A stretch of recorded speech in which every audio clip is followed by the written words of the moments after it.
Welcome to Gears Action Growth, shifting business culture one conversation at a time. My name is Christy and I'm joining Dr. Josephine Palermo, whose superpower is to create business cultures that transform organizations team by team. Today, we'll be discussing strategies to stay focused when there's so much to be distracted by. Hope you get value from it. Hey everybody, good morning. Good morning, Joe. Good morning. How are you doing? I'm great. I'm seeing spring and the start of spring. It's a gorgeous day in Melbourne. It's Isn't it? Mid-20s. Oh my god. And it's ridiculous. Yeah, I know, because we've had such cold weather. It's been so cold. We will go back to cold weather, but that's Melbourne. But I always feel a bit more optimistic when we go into spring. Isn't it? Yeah. It feels so good that we should just be outside. But it's so windy, so that's why I didn't take this podcast outside. Oh gosh. Our audio would be horrible. It would be. And I do have hay fever, so I do tend to have to be careful about that, and especially this time of year. But it's worth it. It's worth it for the warm weather. Oh, I feel for people with hay fever. I hope I never get it. It sounds so annoying. It is. It's really annoying. You don't want it. No, of course. Yeah. So hello, audience of this podcast. Thank you for sticking around. We haven't recorded together in a pretty long time. It's been a few weeks, I think, since our last recording. Yeah. Yeah, so we've had some things happen personally for me. And also we're also in lockdown as well. We're in lockdown 6.0 now in Melbourne, 6.0. Victoria. I feel like I'm going to remember our podcast by our lockdown numbers. Exactly. Like 6.0. And we were just reminiscing right before this that we started this podcast a year ago, really. It was around this time, actually. Yes.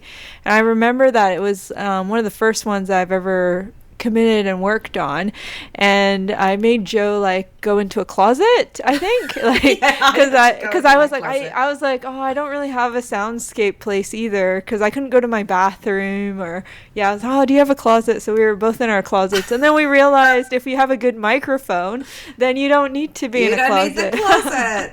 Yeah, but I didn't have a good microphone. I think I was just recording off of earbuds or something, because we were testing it out. But that's right. Yeah, but it's cool to see how much it's evolved, and what we've learned over the year as well. So this month is actually back to Are You Okay sort of day. That's September 9th, I think, in Australia. Yes. I don't know if that's a universal thing, the Are You Okay day. I thought it was just in Australia or Melbourne.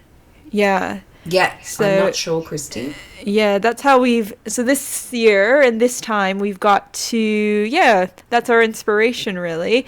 And Joe had suggested staying focused in a sea of distraction.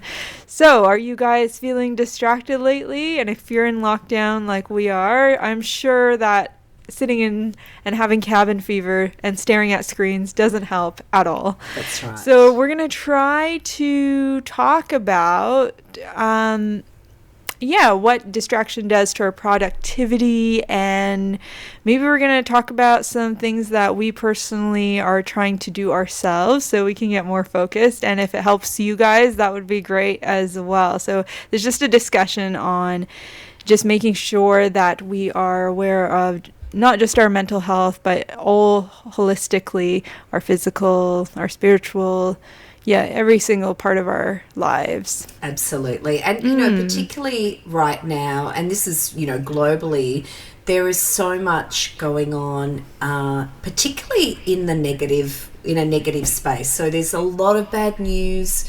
There are, there's obviously the continuing pandemic and but climate change and the really tragic events in Afghanistan. We've got hurricanes and flooding in the US and just people experiencing some really massive sort of life-changing situations. I tried not to list all the I know I tried not to list all of it, but Yeah. Exactly. But what the reason I'm doing that is because if you are feeling distracted right now, there's probably, there's good reasons why. And on top of that, you've got people working from home still, and even for those in those countries where things are a little bit more open, there are still people really working from home and also working differently because of the way in which the pandemic has changed our tolerance and our, in some ways our fear of sort of being in close proximity with others. And so all of that really overwhelms us, and it overwhelms us cognitively. And so I think that's the reason I really wanted to talk about focus today, because how do you get focused in all of that? In a normal situation, in normal environment, focus is, always a challenge for a lot of people. But at the moment, I think it's more of a challenge. Yeah. So where should we start today, Jo? Where do you want to go from? Do you want to talk about distraction in our productivity? How we get distracted? Yeah, I think that distraction itself is a really interesting topic, because I think we are a little addicted to distraction, actually, and we do this. We know that we are, because we all carry devices and we all look at screens, and they are pacifiers. And there's some recent research that suggests that the average person checks their phone, wait for it, 200 to 500 times every single day. That sounds enormous. It's huge. It seems like it's too much, almost like unbelievable. Yes. Because the numbers seem so huge. That's right. And so, but I think that even if it was half of that, that's still a huge number. That's a lot of time spent on devices. And when I look at, for example, my niece and nephews, I know that they're probably checking their phone more than that, because they are constantly on their devices and flicking through. I see that flick action happening a lot. So this is the problem I think that we have, is that we are surrounded by those kind of, the technology and devices that will distract us and distract our and what these devices actually do is they sort of take cognitive residue. So every time you look at email, every time you look at a screen, part of your attention stays there. And you kind of get this feeling, and this actually happened to me. It was so scary, Christy. It happened to me, I think it was last year. I was getting very addicted to a Netflix series. It was a really good one, but I was so addicted to it, to the point where I had to drive to my partner's place, and we were actually in lockdown at that time, but you could go to your partner's house. So I was driving to his house, and I had my device, and I normally don't do this, but there was this part of this episode that I really wanted to catch up on. So I thought I'll just listen to it in the car, because I often listen to podcasts in the car. I love, doing that. It's that audio stimulation, and I learn a lot. So that's my thing. I often listen to podcasts in the car. Same. Or music, yeah. Mm-hmm. But I had the device on, and I wasn't planning to look at it while I was driving. But for some, obviously, and I should have known better, obviously, the device is there, the video is on, I'm going to be distracted by it. So my eyes went to the device. Suddenly, my car was veering off the lane.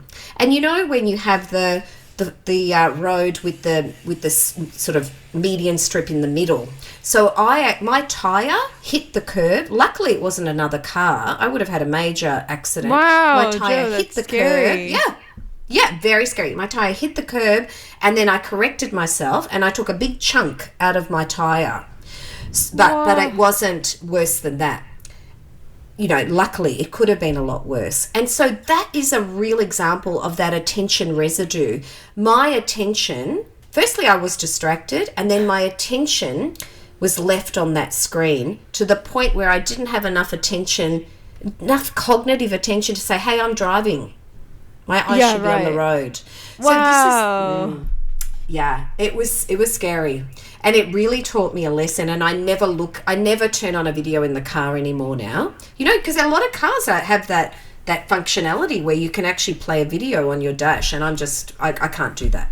So the reason why we're distracted is because of this kind of attention that gets left on the things that we look at. And so when you think about that, if you're checking your phone, if you're checking emails, if you're doing all of this, it actually means that your attention is being diluted. It's because it's all being sort of distributed across all those things you're looking at. And of course, you're not going to have enough left to really focus on productivity or even creativity. So there's this kind of deletion.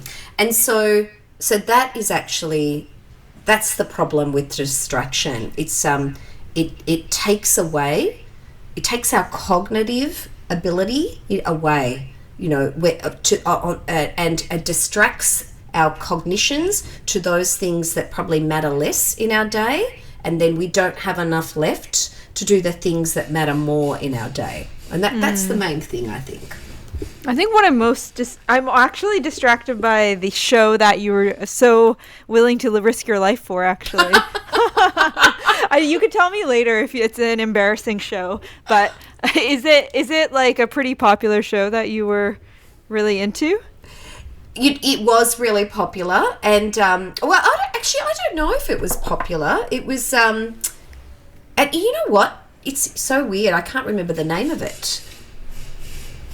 Oh, right. So I guess it wasn't that important now. See how unimportant that was? It took my life over for the weeks that I was watching it, but it's gone now. That's true. I can see that. I can see the imagery, but I can't remember the name. It's a show on Netflix about some women who end up in a show, and the show is about women who do kind of professional wrestling. So I think Glow. There you go. Glow. It's come back. Oh, so, I've seen the actual like advert for it. Yeah. But is it like it has someone with like? Is it about wrestling? I thought it's about wrestling. Makeup. So it's women who join a TV show, and it's the production of the TV show, and it's about all of these women who are kind of a bit untraditional, and some of them are misfits, and how they all band together on this show, and it's it was great. It actually I think it went for 2 or 3 seasons, and it was really great. I thought it was great content. But no, Christy, not worth risking your life over. And I understand. Yes, I understand. Yeah, that's scary though. But that's what happens with shows. I hate it when, I get addicted to shows Andrew's really good because he knows like he doesn't want to be addicted. So he'll say, did you choose a movie or a show? And if it's a show, he'll say, what is it about? And he'll have to have the details. And then he's like, how long are the episodes? Because he doesn't want to waste time. So he's actually like disciplined himself. He's very disciplined, isn't he? So marrying someone that was totally disciplined, and then someone who likes to who kind of binge watches. I wonder if it happens to a lot of. I'm not really sure. He's a creative person as well. I was gonna say I wonder if it happens to a lot of creative people. Like we sort of lose track of time. But I think that's silly because he's a designer, so he's creative as well. He just has more discipline.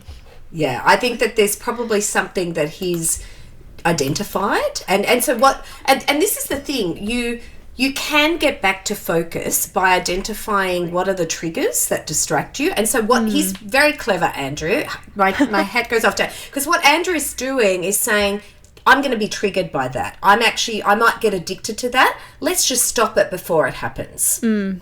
Yeah. So this is the thing, and because he's very structured in his time. Yeah, that's right. He values his time. But let's go to what do you do, Christy, to kind of get focus in your day? Well, I think this one is I don't do so much, to be honest. So I try not to set myself up for failure, because before, when I was much younger, I used to have like a whole list of things that I think it would take a week to do, but I expected myself to like accomplish them in a day. Yeah. So obviously, like I couldn't physically even do all of those things. so it's like I've set myself up for failure already because I've been unrealistic about how long things take. Yeah, so now I just work around what I value. And this is not going to be perfect. I think it depends on what seasons in life as well, because sometimes like, you know, our seasons in life, whether it's work or family, or they're just different parts of our lives, and in different seasons where one will take more time and more energy than the other. Yes. And so I just I'm flexible as well. Like, so just recently, obviously, we had like some family things going on, unfortunately, you know, and it was quite a bad crisis in terms of, like we lost my mother-in-law. So, I mean, that took a lot more time than a regular schedule, because there was hospitals, there was unfortunately funeral and services that had to go along with that in the pandemic. So we had to we just had to adjust accordingly. So we just took time off of everything and we just focused all our energy on that. So because we just didn't know if we were going to be like emotionally okay, because sometimes you feel fine, because I felt okay throughout the whole thing, but I just know that sometimes like if I've put too much on my plate, I might break down or something in a meeting, or meet someone, or have, you know, I might be in a professional situation and it might be so much stress and I might break down, or, you know, and it'd be very embarrassing because it's like, oh, I should have just taken time off instead of putting myself in a situation where I would like have a breakdown. So just knowing all those things, that's how I get my focus, is try to, like, if health is important, then what do I do? You know, does it mean meal prepping? Does it mean taking a walk, going outside for 20 minutes? Does it mean stretching? If work is important, or if creating is important for me, then it's like, do I schedule a time where I'm off my devices? So if it depends on what sort of creative I'm doing, because sometimes it does require devices, like writing. Yes, of course, yes. Yeah, like I used to write manually, but now I do a lot of typing, so that's also a little bit of a, I don't want things to come, so I'm probably logged off of all of my, I guess, socials in that time. If I'm writing, I'm just have like the Word document, so I don't have other tabs open either. So what you're doing, let me just kind of summarize. What you're doing is you're planning your day or week or whatever you do around the things that are important, around the things that you value, and you're very realistic. You're thinking about the things that you can do, and then you're also, perhaps, I think you're quite self-aware about how your emotions and how your situation and how your environment can affect you, and you allow that in your kind of planning. So, and I really love that. That's kind of level of self-awareness is important, because, you know, you're kind of adjusting and flexible with what your goals are, depending on what's going on. And of course, you know, I think that actually really helps you. But then what you're doing is you're also creating a focus bubble. So when you turn off all your socials to do writing, you're actually saying, I've got to get this done. This is important. So everything else, all the things that will distract me, I'm just going to turn them off. And you're doing that. And so that's fantastic. I think that's a really good strategy, because it's a lot of people, you know, that planning is important, and then but you're also then making sure that you'll succeed by having that strategy of creating that focus bubble. And you probably do that every time you write. And the other thing is, I think, you know, in terms of your goals, I would also recommend that when people set goals, they're also looking at the longer sort of the longer term vision of what that goal's about. So the why, you know, why is it important for you to, you know, plan your day around those things that you value? What is that about? And I think you've got that longer term approach when you think about your health, because you know in the long term your health is important, and it enables you to have the life that you want and be happy and, you know, fulfilled and all of that. But I think sometimes we set goals and you and I were talking about how we can get distracted by what other people are doing sometimes. You kind of look to someone else and they go, they're doing A, B, and C. I should be doing that too. And there's lots of shoulds, that go on in that kind of thinking. But that's actually, if it's not related to your longer term vision, then it's not going to be right for you. What is it that you're trying to achieve? And I also, I think even thinking about that longer term vision and really crystallizing that is really important. Yeah, and when I think about like right now and like this focus and things like that, it also requires us to, I guess, have a social network as well, which is our next point, is that yes, these are important, but it's like when we look at other things in our lives, no matter how introverted somebody is, I think like everyone needs some sort of social communication with others. Right. And I think at this time it's really difficult because I think everybody has the fatigue of screens. Like, yes, I feel fatigue. Like, I hate like going on a Zoom. Like last night we were catching up with friends, and one of them actually, she's a teacher, like a music teacher, and she has such a tough job because she has student after student on the screen, and she basically has to evaluate them, like, but she can't really take her eyes off the screen, right? Almost, because she does piano. So it's like, and she's also part of like, it's a private school system, but it's nevertheless, it's an institution, so she's required to fulfill certain students in whatever time she has. And she's just really shattered. She said she just feels absolutely exhausted. So I was thinking about her today as well, and I just thought like, and she has a great family life and things, but she just is not able to, like, if someone wants to catch up with her on Zoom, like even yesterday, I'm sure she was so tired and she still came on to the Zoom call. Like, she probably was over the screens, Yes. So But I think that's important to maintain those social, to kind of also put that into your. So we're talking about planning, we're talking about setting goals, and then we're talking about creating focus bubbles, and then the other idea is to make sure that you've got time in that week where you're just focusing on your relationships and your interrelationships. So and you can do that in a way, again, where you avoid the distractions. So and I agree with you, catching up on Zooms and things like that is, I think at the beginning was quite a novelty, and we've all got a little bit of fatigue around that.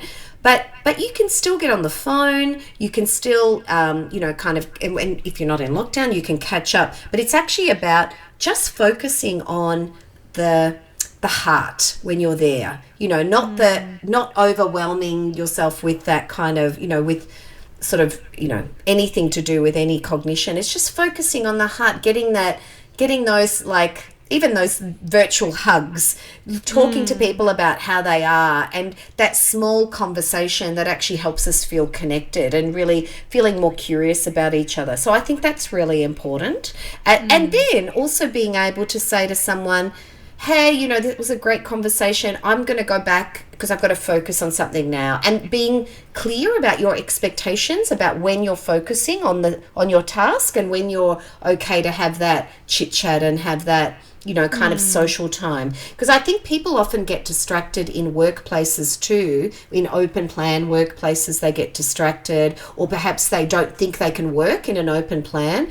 And the reason why that happens is because they aren't thinking about the day in that structured way. They're not thinking about, okay, I'm going to be having a chat now, and now I'm going to go back to work. So there's a you've got to set that expectation for people around you. It's also the same expectation when you've got a boss, for example, who's saying, did you check that email? And it's okay to say, no, I don't check emails all day, because that deletes my ability to focus on the work I need to do, or it deletes my ability to be productive. And you can absolutely just check emails, twice a day when it's, appropriate or whatever, or even once a day. You've got to set that expectation. So that's really important, really, really important. And that fourth, the next point that I wanted to talk about is rewarding yourself. So, and I did this the other day with my nephew, who I was helping my sister homeschool, and kids are fantastic at getting distracted, and he had to do a maths task, and he was so he was just looking everywhere else, and he didn't have his device with him because I didn't allow that, but he was looking everywhere else. And I said to him, I set up a reward structure for him. I said you just do 10 minutes and then we'll have a little bit of playtime. And he went, okay. And then he did actually about 15 minutes. He finished it. And then we had the playtime. Because the thing is, it's setting up a reward. And it doesn't just work for kids. I actually do this a lot myself. I actually say, I'm just going to sit, especially for those tasks, like you said, Christy, that are a little bit where you think it's going to be a hard thing to do, or it's a bit difficult, or it's a task you hate doing. I often trick myself and I'll go, I'll just sit down for 10 minutes. And then what actually happens is you get in that flow of that task, or you don't, and you just do your 10 minutes and you do something else to reward yourself, but make sure you come back. Don't just sit in the reward space. You come back and you say, okay, I'll do another 10 minutes. So it's that reward, setting up reward for focused time is really important. So for some of us that are less disciplined, and like if we wanted to hang out in the reward space, I'm just curious. But see, that's not going to be fulfilling for us at the end. Like at the end of the day, I know that if I continued in the reward space, I would feel not very like I've done justice in the day. But how do we go from that where some of us maybe like we give up, like even though we're working, we might not be giving our all into the work because we're just sort of like, oh well, I'm in the reward space now and I just kind of want to relax. Exactly. So do you have any ideas of how can I do, because I actually think that it's okay to give yourself a break sometimes. And sometimes the day, like I have days like this where I go, I just, I'm finding it really hard to focus today. I'm just finding it hard. I'm either tired or I'm distracted with something and I'm just finding it hard. And no matter what I try to do, I'm just not maintaining my focus bubbles. But what I do is I actually plan on a kind of quarterly level. I plan on a monthly level, and they're my longer term goals. So I have that in visually. But then every day and every week I set up a plan, and then every day I plan. But what I do is I don't write a to-do list. I actually put chunks of time in my diary. So that way I'm actually making sure I'm being realistic. I'm saying, okay, I'm going to work on this for 2 hours, or I'm going to work on this for 1 hour. I'm going to call that person. I put those things in. I'm going to follow up with that person. I'm going to use this time for networking. I'm going to, and so I do that. So my diary is like a kaleidoscope of colors because I've got appointments in there, but I've also I add the times when I'm going to need to do focused work. So if my day doesn't go to plan today, and I didn't get that done today, I actually make sure I move that. That's my discipline. I move that to another day in this week when I'm going to get that done. Because if I can't do that, then it has to, and if it has to be done today, then I've got to pull myself out of that reward bucket and, put myself back into my focus bubble. But if I could, most of the time you stay in the reward space because you perhaps have a feeling that something can wait until tomorrow, but to make sure that you get that done, to make sure that you are being really you're really on point in terms of the goals you're setting yourself, then I make sure that I move it to another day in the week. If the task is unimportant enough to be moved, then I shouldn't have had it in that day anyway. I can delegate that, for example. Or it might, if it's really something I can do next week or the week after, then it shouldn't have been in the my calendar for this week. So I always do this assessment about the importance of things and when I'm going to get those things done if they're truly important. And sometimes that happens, I drop things off. Maybe I didn't get that done today, and then I assess it. I go back to my longer term goal. Why am I really focusing on, is this really important right now?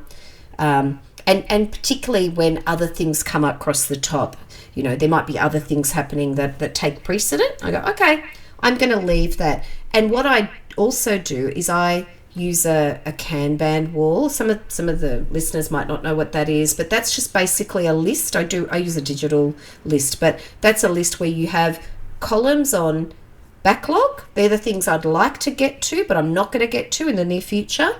The things I'm doing now and the things that are done. And what I do is if there's something in my calendar, I really didn't focus on it, I stayed in my leisure zone or my reward zone, I'm not getting that done, then if I assess that really maybe that's not something I need to prioritize now, I either delegate it or I put it back into my backlog so that I don't forget about it. It might be important for later, but right now, not important. So I don't have a to-do list, I have a backlog. And sometimes I go back to that backlog from time to time and I delete things because some of those things will never get done. Right. I feel like this is harder to do when people are actually working like on a schedule based for someone else. I feel like what we're talking about is for entrepreneurships people who have a little bit more autonomy in their schedule. But I understand also that most people can't actually stay in the reward zone because they actually have to show their work. Yeah. Basically by that day. But even when people have scheduled work, that procrastination is something that then leads to distraction. So in that space, there is something that might work there, Christy, and you're right to that point. Because some people who don't have flexibility of their own schedule, what they might want to try is this idea that psychologists call surfing the urge. So and we go back to the wonderful Andrew and what he does. He makes a choice to watch a movie and not a series because he's controlling inner triggers. So what that is like if you know yourself and you know that if I start a series and it has 3 seasons, I'm the kind of person that has to watch those 3 seasons in a week. Right. If you know that that'll trigger you. Yeah. And distract you, or if you're the kind of person that gets on Facebook and you know that you're going to be there for an hour because that's a trigger for you, then what you need to do is give yourself a buffer. So if you feel distracted and you go, I really want to go on Facebook, just give yourself 10 minutes. Say, okay, I'm just going to give myself 10 minutes. If I still want to go on Facebook in 10 minutes, then I'll do it. So schedule it like in 10 minutes I can go on Facebook. Is that what you're saying? No, I'm not saying, no, this is not about setting rewards after focus work. This is about delaying the trigger. Mm-hmm. So what you say to yourself is you're surfing the urge because distraction is, sometimes we distracted and it's the limbic brain that comes from. You're not thinking necessarily with that kind of frontal part of the front part of your brain that is rationality. That's where rationality comes from. Often you are distracted because you're bored, the task in front of you is something that you think is difficult, you're maybe feeling stressed and overwhelmed, and so you're going to distractions as a pacifier. What I'm saying is recognize, hey, I've got this urge to do this. It's the same as when people are trying to give up smoking or when they're trying to change their diet. They have urges. Mm-hmm. Recognize it, acknowledge it. I have this urge to do this now. I'm just going to wait 10 minutes. And what you find is after 10 minutes, the urge goes away. I see what you're saying. Yeah. So give ourselves that. Yeah. Give yourself a buffer. Give yourself a buffer.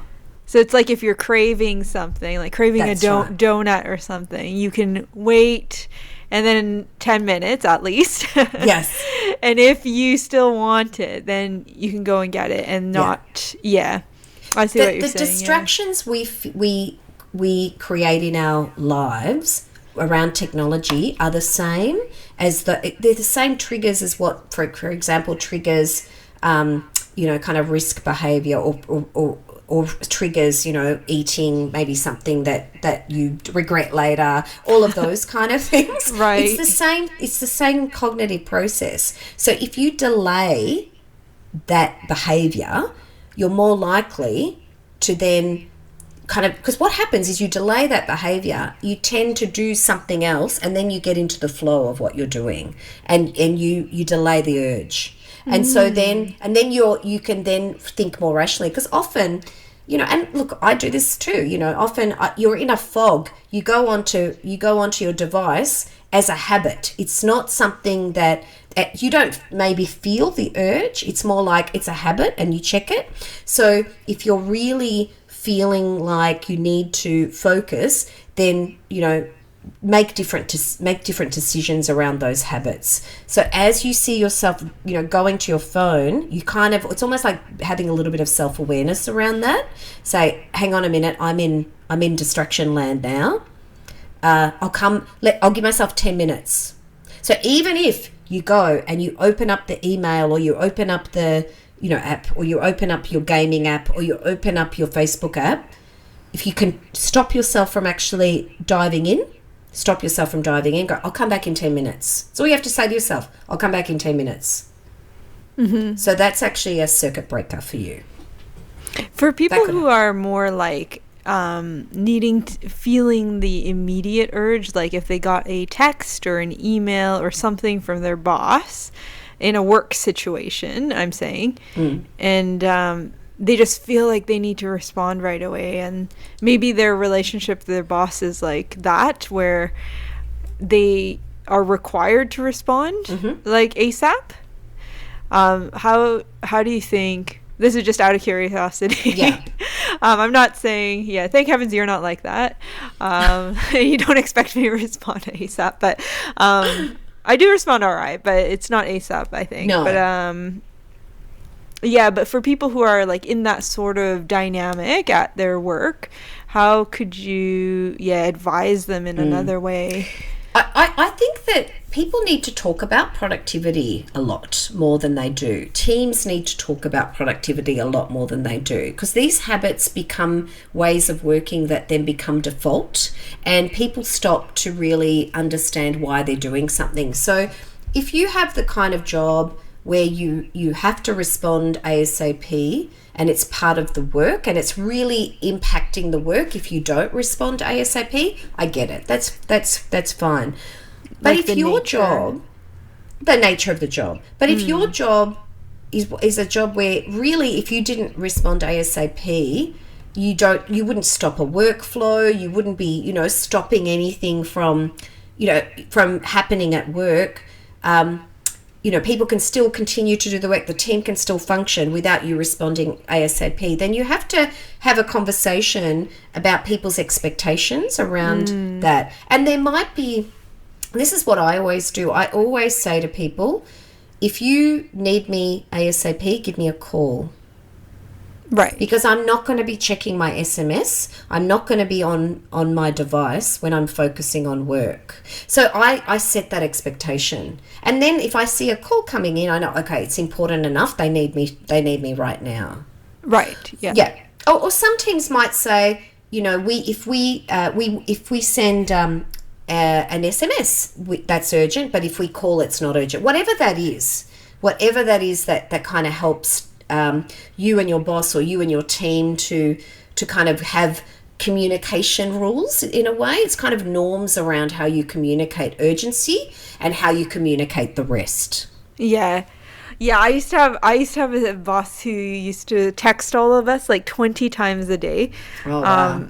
And he would sit at his desk, and it was an open concept desk, and he would come up to us if we didn't respond.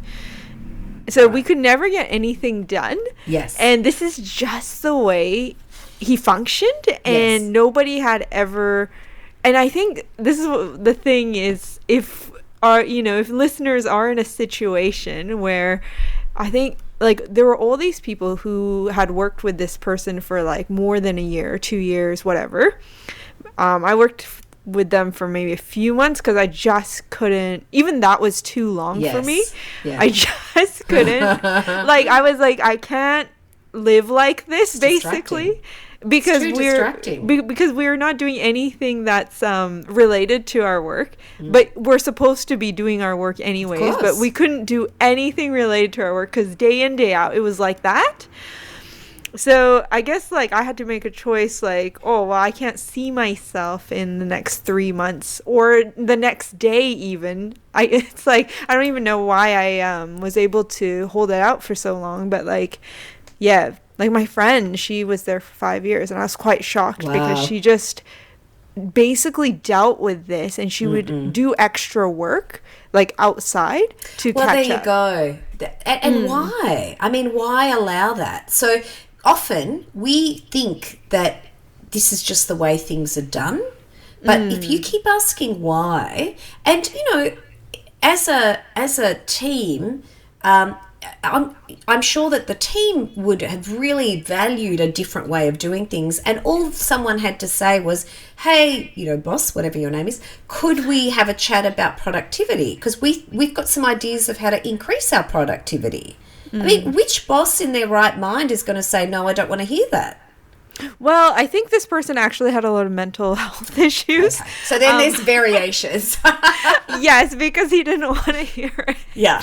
And you were right to leave that workplace. But in normal circumstances, see, this is the thing. You're talking about a bit of a variation here, but a lot of people will, in a normal circumstance, will also put up with the things that are really diluting their ability to be productive just because they're not raising it. They're not raising concerns. And they might complain to each other, but they're not raising it with the person who's actually, kind of doing this behavior. And that's our responsibility. I mean, it's not just the leader's responsibility.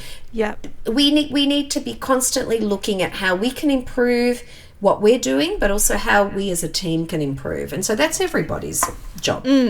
Yeah. So we're going to wrap up here today, everybody, but hopefully you got something out of this. And if you are a distracted person in general, or if there is a specific thing that you're being distracted by, we'd love to hear it. Please email us at josephine@gearedforgrowth.biz. And I hope that you guys have a good week. And if you're in Melbourne in lockdown, stay strong, stay well, take time out.